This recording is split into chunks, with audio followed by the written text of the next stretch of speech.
नमस्कार दोस्तों, मनोविज्ञान मास्टर क्लास में आज हमारा टॉपिक रहेगा अभिप्रेरणा। दोस्तों, अभिप्रेरणा से रिलेटेड जो भी टॉप इंपोर्टेंट 35% बनते हैं वो आज की इस क्लास में हम देखेंगे और सभी के सभी क्वेश्चन आपकी गत एग्जामों के अंदर आए हुए क्वेश्चन है दोस्तों। किसी ना किसी, चाहे फर्स्ट ग्रेड हो, सेकंड ग्रेड हो, थर्ड ग्रेड हो, टेट एग्जाम हो, सीटेट हो, केवीएस हो, डीएसएसएसबी हो या संस्कृत विभाग के जो एग्जाम होते हैं, किसी ना किसी भर्ती के अंदर आए हुए क्वेश्चन है और सभी भर्तियों के लिए इंपॉर्टेंट है। और जो साथी रीट की तैयारी कर रहे हैं उनके लिए तो बहुत ही इंपॉर्टेंट ये क्वेश्चन रहेंगे। तो आप अंत तक इस क्लास को देखते रहिए। आप सभी का मैं स्वागत करता हूं YouTube channel Kuchaman online classes पर। जो नए साथी है वो चैनल को सब्सक्राइब करें और एक बार सभी मित्र इस वीडियो की लिंक को अधिक से अधिक शेयर और वीडियो को लाइक कर दें। अगर मित्रों इस वीडियो की आपको पीडीएफ चाहिए, इसके साथ अगर आप मनोविज्ञान के शॉर्ट ट्रिक के साथ नोट्स चाहते हैं, इंपॉर्टेंट क्वेश्चन चाहते हैं, टॉपिक के अनुसार क्वेश्चन चाहते हैं, तो Kuchaman online classes play store पर जाकर ऐप को डाउनलोड करें और लिंक आपको डिस्क्रिप्शन में मिल जाएगी, वहां से भी आप डाउनलोड कर सकते हैं दोस्तों। तो चलते हैं आज के क्वेश्चनों की ओर। पहला क्वेश्चन आपकी स्क्रीन पे आ गया है दोस्तों। सीखने की प्रक्रिया में अभिप्रेरणा, सीखने की जो प्रक्रिया है उसके अंदर अभिप्रेरणा शिक्षार्थियों में सीखने के प्रति रुचि का विकास करती है, विद्यार्थियों की स्मरण शक्ति को पैना बनाती है, ज्ञान का पृथक्करण करती है या शिक्षार्थियों को एक दिशा में सोचने योग्य बनाती है। पूछा क्या है कि सीखने की प्रक्रिया में अभिप्रेरणा क्या करती है? शिक्षार्थियों में सीखने के प्रति रुचि का विकास करती है। ए ऑप्शन आपका सही रहेगा, सीटेट में आया हुआ क्वेश्चन है मित्रों। नेक्स्ट क्वेश्चन में चलते हैं। 2 नंबर क्वेश्चन, निम्नलिखित में से किस एक परिवर्तन को सीखने की श्रेणी में रखा जाएगा? कौन से एक परिवर्तन को है जो सीखने की श्रेणी के अंदर रखा जाएगा दोस्तों? व्यवहार में होने वाला परिवर्तन, व्यवहार में परिवर्तन, परिपक्वता के कारण परिवर्तन, अभ्यास या अनुभूति दोनों से होने वाले अपेक्षाकृत स्थायी परिवर्तन को। पूछा किसकी बात है? सीखने की श्रेणी में, सीखने की श्रेणी में रखा जाएगा अभ्यास या अनुभूति दोनों से होने वाले जो अपेक्षाकृत स्थायी परिवर्तन होते हैं मित्रों, उनको। नेक्स्ट क्वेश्चन में चलते हैं। क्वेश्चन नंबर 3 आपकी स्क्रीन पे, निम्नलिखित में से कौन सी जन्मजात या आंतरिक अभिप्रेरणा नहीं है? जन्मजात या आंतरिक अभिप्रेरणा कौन सी नहीं है इनमें से? भूख, प्यास, उपलब्धि की आवश्यकता, यौन प्रवृत्ति, कौन सी नहीं है मित्रों? उपलब्धि की आवश्यकता, ये जन्मजात नहीं होती है, आंतरिक अभिप्रेरणा नहीं होती है मित्रों। ये इंपॉर्टेंट क्वेश्चन है ये मित्रों। नेक्स्ट क्वेश्चन और बहुत ही इंपॉर्टेंट क्वेश्चन, बहुत सारे एग्जामों में ये क्वेश्चन आ भी चुका है। अभिप्रेरणा से संबंधित सही क्रम अंकित कीजिए। मित्रों आपको बता दूं तो Bihar TET, UP TET, H TET, इसी के साथ दोस्तों third grade exam Rajasthan, CTET exam के अंदर, फर्स्ट ग्रेड एग्जाम राजस्थान के अंदर ये क्वेश्चन आ चुका है। अभिप्रेरणा से संबंधित सही क्रम को अंकित कीजिए। कौन सा है दोस्तों सही क्रम? तो सही क्रम को अगर हम यहां पर अंकित करेंगे दोस्तों तो सही रहेगा आपका यहां पे ऑप्शन सी दोस्तों, आवश्यकता, प्रणोद और प्रोत्साहन। सी ऑप्शन आपका यहां पे सही रहेगा और बहुत ही इंपॉर्टेंट क्वेश्चन। नेक्स्ट क्वेश्चन में चलते हैं। सीखने की प्रक्रिया में अभिप्रेरणा, सीखने की प्रक्रिया के अंदर अभिप्रेरणा बच्चों में सीखने के प्रति रुचि का विकास करती है, बच्चों की स्मरण शक्ति को मजबूत करती है, बच्चों को एक दिशा में सोचने की योग्यता को विकसित करती है, गत सीखे हुए नए अधिगम से अलग करती है। पूछा क्या है? सीखने की प्रक्रिया में अभिप्रेरणा बच्चों में सीखने के प्रति रुचि का विकास करती है। ए ऑप्शन आपका सही रहेगा। नेक्स्ट क्वेश्चन में चलते हैं। अभिप्रेरणा पर किस कारक का प्रभाव नहीं पड़ता है? अभिप्रेरणा पर कौन से कारक का प्रभाव बिल्कुल नहीं पड़ता है? आवश्यकता, भौतिक संरचना, वातावरण या जन्मजात? अभिप्रेरणा पर किस कारक का प्रभाव नहीं पड़ता है दोस्तों? आवश्यकता का पड़ता है, भौतिक संरचना का पड़ता है, वातावरण का पड़ता है, जन्मजात का कोई प्रभाव नहीं पड़ता है। तो डी ऑप्शन आपका यहां पे क्या रहेगा? सही रहेगा मित्रों। नेक्स्ट क्वेश्चन में चलते हैं। इंपॉर्टेंट क्वेश्चन है मित्रों। प्रेरक प्रणाली में विद्यमान शारीरिक एवं मनोवैज्ञानिक दशाएं हैं जो उसे निश्चित विधियों के अनुसार कार्य करने के लिए उत्तेजित करती है। प्रेरक की इस परिभाषा को देने वाले हैं, किसने दी थी यह परिभाषा दोस्तों? शेफर ने, गेट्स व अन्य ने, ब्लेयर व अन्य ने या मार्शल ने? किसने दी थी यह परिभाषा दोस्तों? यह परिभाषा दी थी गेट्स ने, गेट्स व अन्य ने। बी ऑप्शन आपका सही रहेगा यहां पे। नेक्स्ट क्वेश्चन में चलते हैं। क्वेश्चन नंबर 8, बाह्य अभिप्रेरणा में समावेशित किया जाता है, इनमें से किसको बाह्य अभिप्रेरणा के अंदर रखा जाता है दोस्तों? देखिए, प्रशंसा एवं दोषारोपण, प्रतिद्वंदिता, पुरस्कार एवं दंड, परिणाम का ज्ञान। तो इनमें से मित्रों चारों के चारों ऑप्शन है ना, इनको बाह्य अभिप्रेरणा में रखा जाता है, समावेशित किया जाता है। डी ऑप्शन 1 2 3 4 आपका यहां पे सही रहेगा। नेक्स्ट क्वेश्चन में चलते हैं। क्वेश्चन नंबर 9 आपकी स्क्रीन पे। निम्नलिखित में से कौन सा कथन अभिप्रेरणा की प्रक्रिया के संदर्भ में उपयुक्त नहीं है? कौन सा कथन है जो अभिप्रेरणा की प्रक्रिया के संदर्भ में उपयुक्त नहीं है दोस्तों? देखिए, यह व्यक्ति को लक्ष्य की ओर ले जाता है। दूसरा है, यह व्यक्ति की शारीरिक आवश्यकताओं की संतुष्टि करता है। तीसरा है, यह मनोवैज्ञानिक आकांक्षाओं को प्राप्त करने में सहायता करता है। और चौथा है, यह व्यक्ति को अप्रिय स्थिति से दूर रखता है। निम्नलिखित में से कौन सा कथन अभिप्रेरणा की प्रक्रिया के संदर्भ में उपयुक्त नहीं है दोस्तों? कौन सा नहीं है दोस्तों?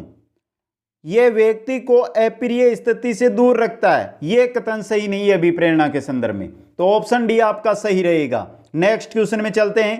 क्वेश्चन नंबर 10, निम्नलिखित में से कौन सी विशेषता आंतरिक रूप से अभिप्रेरित बच्चों के लिए सही नहीं है?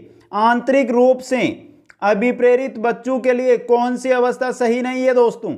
ऑप्शन देखिए, वे हमेशा सफल होते हैं, उन्हें कार्य करने में आनंद आता है, वे कार्य करते समय उच्च स्तर की ऊर्जा प्रदर्शित करते हैं, वे चुनौती भरे कार्यों को पसंद करते हैं।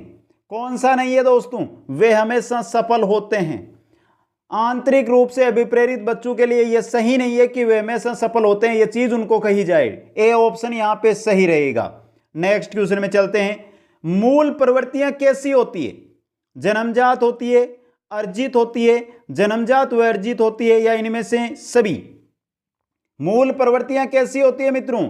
जन्मजात। ए ऑप्शन सही रहेगा आपका यहां पे। नेक्स्ट क्वेश्चन में चलते हैं। क्वेश्चन नंबर 12, निम्नलिखित में से जन्मजात अभिप्रेरक कौन सा है? जन्मजात अभिप्रेरक कौन सा है? निंद्रा, खेलना, प्रशंसा, क्रोध।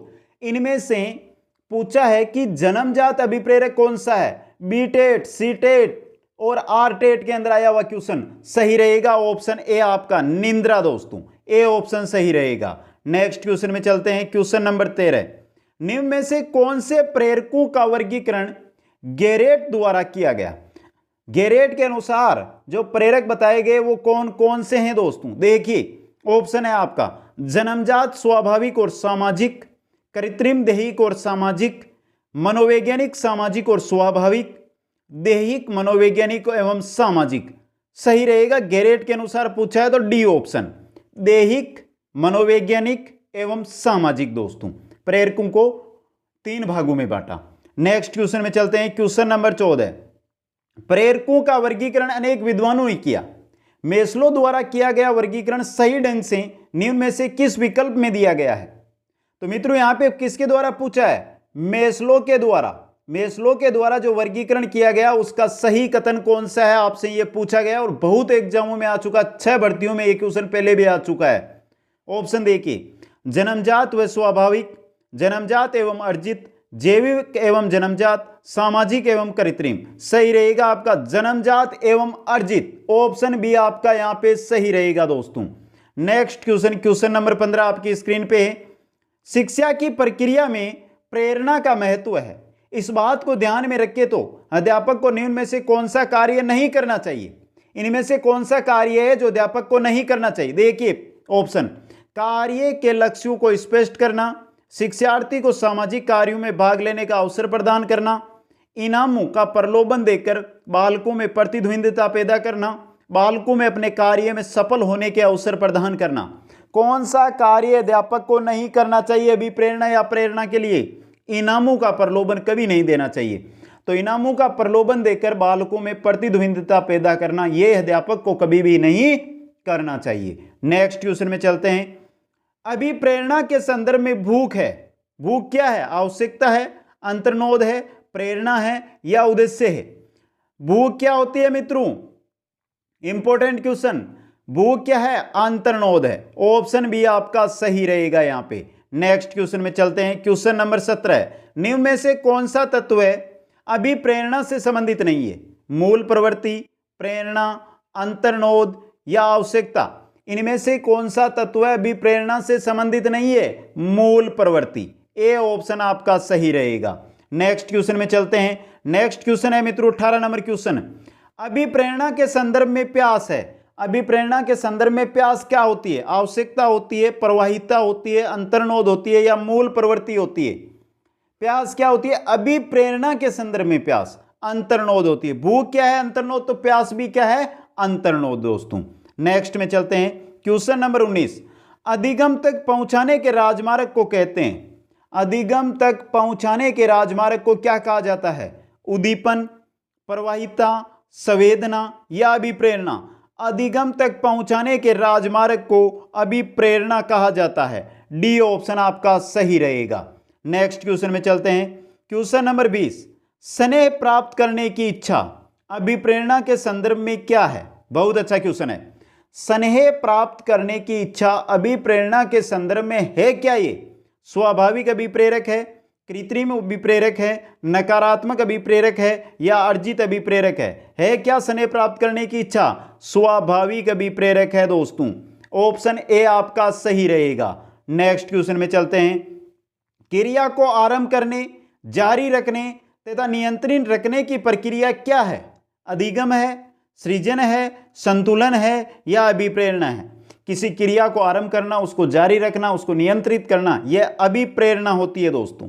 डी ऑप्शन आपका सही रहेगा यहां पे। नेक्स्ट क्वेश्चन में चलते हैं। क्वेश्चन नंबर 22, निम्नलिखित में से अधिगम को अभिप्रेरित करने का कौन सा तरीका कम से कम काम में लाना चाहिए? कौन सा तरीका है जो अभिप्रेरित करने के लिए कम से कम काम में लेना चाहिए दोस्तों? ऑप्शन देखिए, पुरस्कार, मिलजुल कर काम करने की प्रवृत्ति, प्रवृत्ति को रोचक बनाना, बच्चे के अनुभवों से जोड़ना। सही रहेगा आपका ऑप्शन है पुरस्कार को दोस्तों।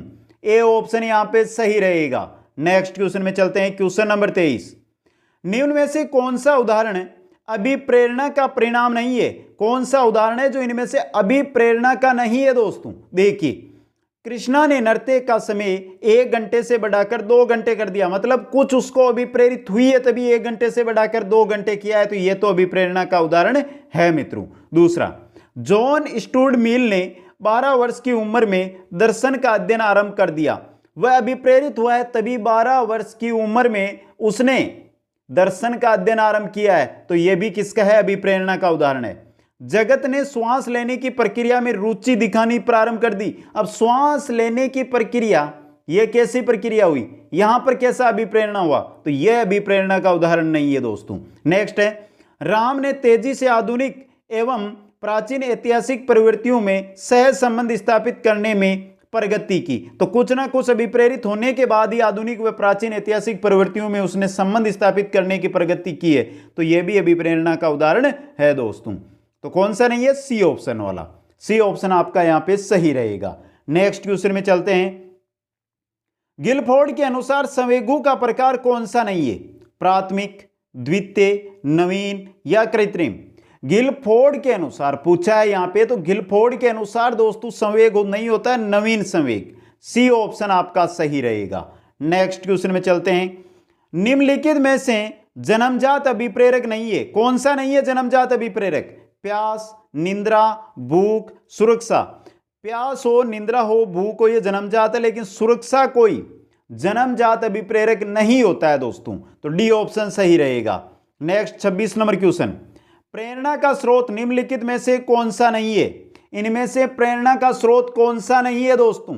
आदत, चालक, प्रेरक, उद्दीपन।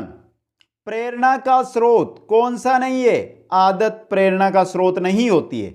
ए ऑप्शन सही रहेगा। नेक्स्ट क्वेश्चन में चलते हैं। Question number 27। क्वेश्चन नंबर 27 है दोस्तों, एक विद्यार्थी मेडिकल कॉलेज में दाखिला लेने के लिए कठिन परिश्रम करता है ताकि वह प्रवेश परीक्षा में उत्तीर्ण हो सके।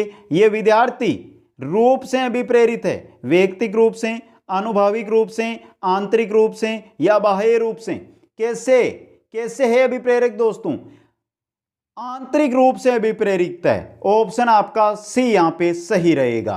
नेक्स्ट क्वेश्चन में चलते हैं। क्वेश्चन नंबर 28 मित्रों, एक अध्यापक को निम्न में से किस कथन से सहमत होना चाहिए दोस्तों? किस कथन से सहमत होना चाहिए? देखिए ऑप्शनों को।